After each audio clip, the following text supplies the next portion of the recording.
अब हम लोग को देखना है स्टोइकियोमेट्रिक डिफेक्ट, और स्टोइकियोमेट्रिक डिफेक्ट का जो टाइप्स होता है।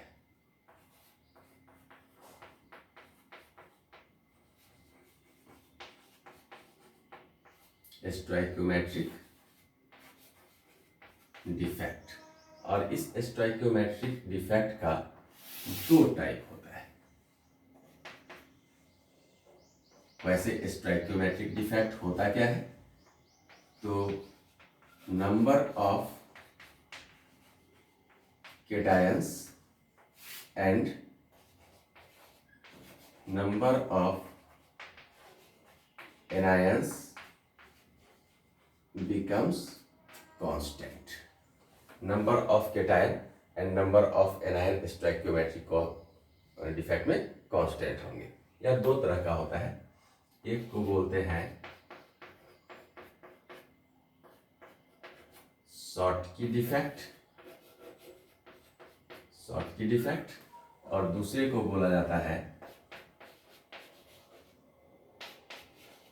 Frenkel defect. Schottky defect and Frenkel defect, Schottky defect and Frenkel defect. इसमें फर्स्ट हेडिंग हम लोग को देखना है शॉर्टकी डिफेक्ट।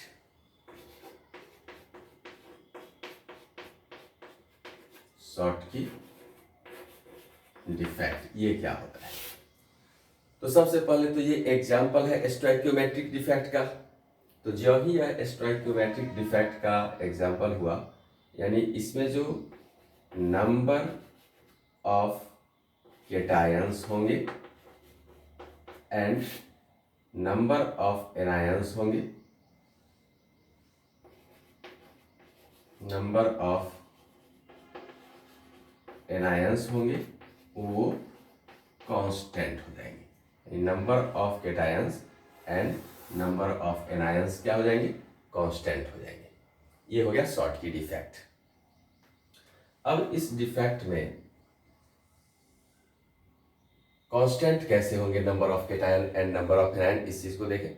मान लीजिए कि ये केटायंस है, ए को केटायंस मान ली और बी को एनायंस मान ली, और ये आयनिक क्रिस्टल लिया गया ए बी ए बी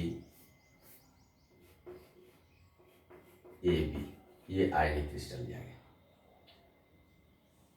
इसके एनर्जी को थोड़ा सा स्पेस लेते हुए हम लोग देखें, ये लिख लीजिए A B A B A B B A B A B A B A B A B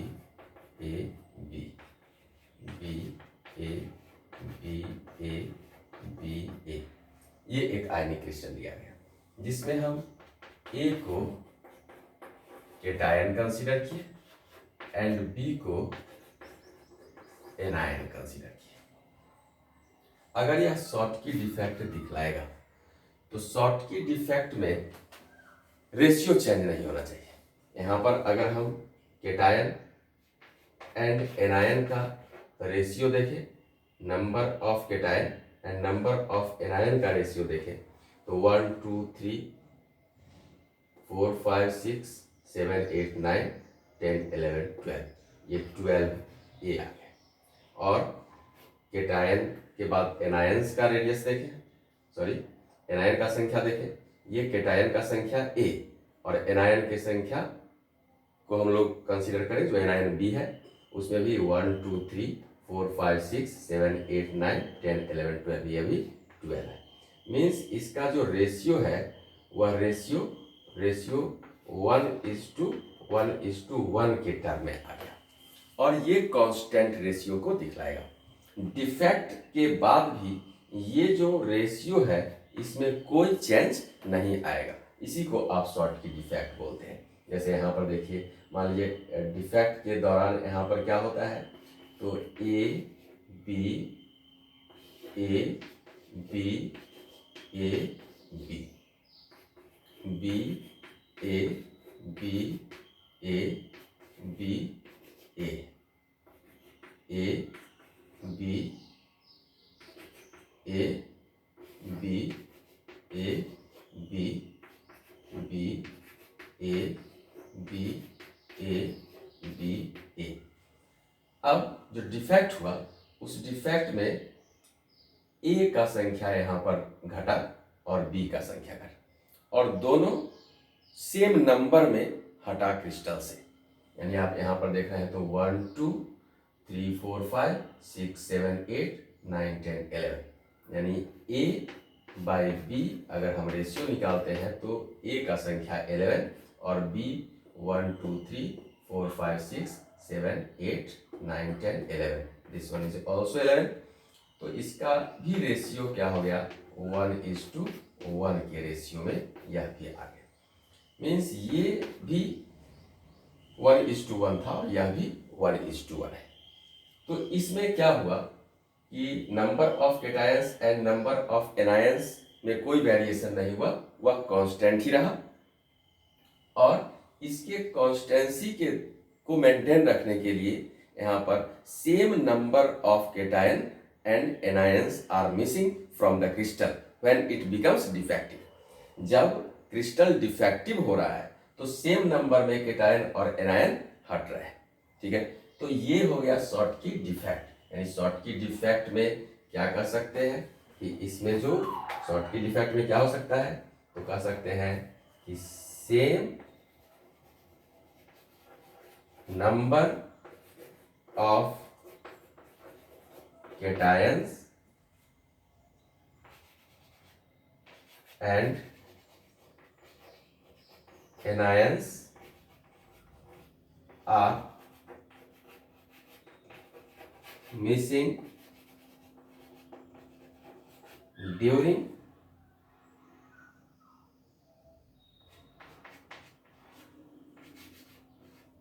the defect। त्रुटि के दौरान same number of cation and anions missing हो गए, तो इसको आप बोल रहे हैं शॉर्ट की डिफेक्ट। ठीक है, same number of cations and anions are missing, जिसको बोला गया शॉर्ट की defect.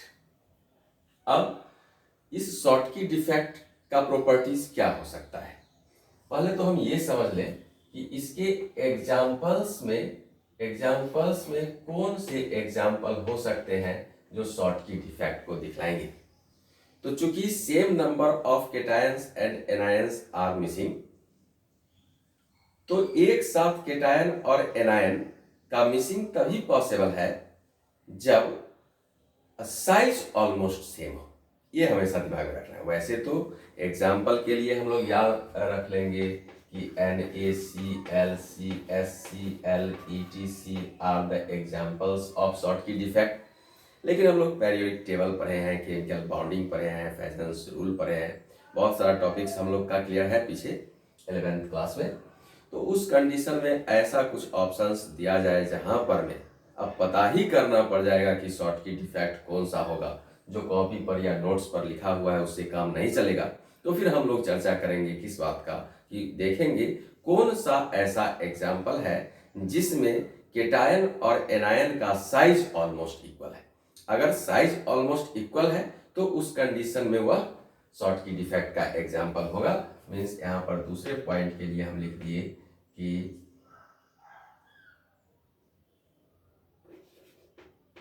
Size of cation becomes almost equal to size of anion। तो यहाँ पर जो साइज ऑफ कैटायन होंगे वो ऑलमोस्ट इक्वल हो जाएंगे किसके, तो साइज ऑफ एनायन के। वैसे एग्जांपल्स को हम लोग शॉर्ट की डिफेक्ट में कंसीडर करते हैं। नेक्स्ट पॉइंट में अगर हम चर्चा करें कि इस डिफेक्ट से होता क्या है, तो इस डिफेक्ट से मास में कमी आई। जो इनिशियली हम क्रिस्टल लिए होंगे और फाइनली जो डिफेक्टिव क्रिस्टल मिला, उस डिफेक्टिव क्रिस्टल में same number of cations and anions are missing, then its mass becomes lower than the original crystal. जो ओरिजिनल क्रिस्टल लिया गया उससे इसका मास क्या हो जाएगा, कम।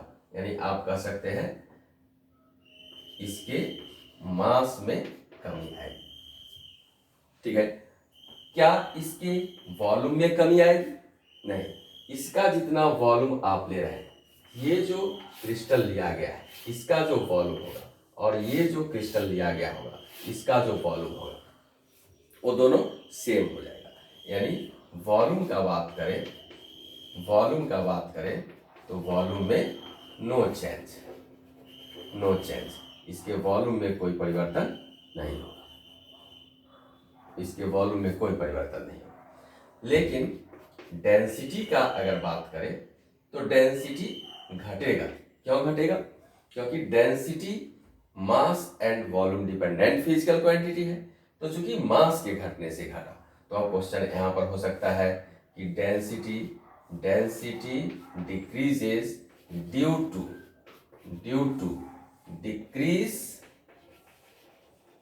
डिक्रीज इन मास या density decreases due to increase in volume या density decreases due to increase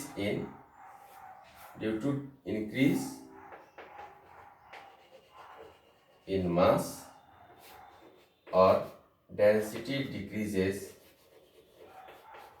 due to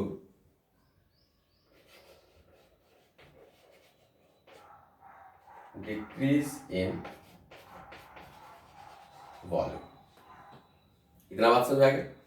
तो डेंसिटी घट रहा है, किसके घटने से? डेंसिटी तो घट रहा है, लेकिन क्या वॉल्यूम घट रहा है? नहीं, डेंसिटी घट रहा है किसके घटने से? मास के घटने से। Means density decreases due to decrease in mass is the correct option.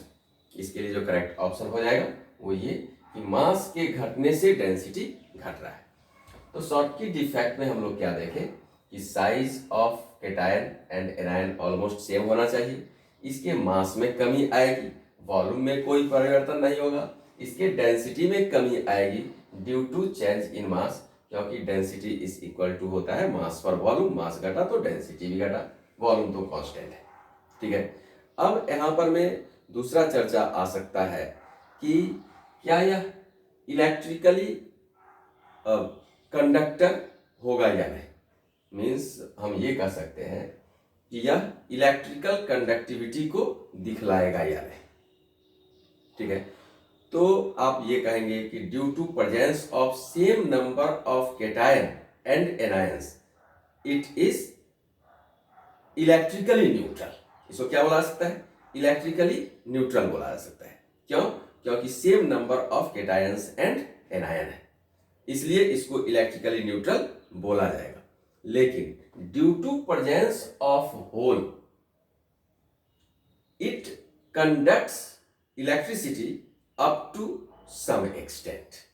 क्या होता है? इलेक्ट्रिसिटी के कंडक्शन की बात करें और इलेक्ट्रिकली न्यूट्रल की बात करें तो यहां पर चार्ज तो सेम है और सेम नंबर ऑफ चार्ज होने की वजह से यह इलेक्ट्रिकली न्यूट्रल है। लेकिन जब हम कंडक्शन का बात करेंगे तो हम लोग ये भी जानते हैं कि कंडक्शन, इलेक्ट्रिकल कंडक्टर जो होता है वो क्या करता है? तो जो इलेक्ट्रिकल कंडक्टर होता है वह आयंस को फ्लो कराता है, उसमें मूवमेंट ऑफ आयंस देखे जाते हैं।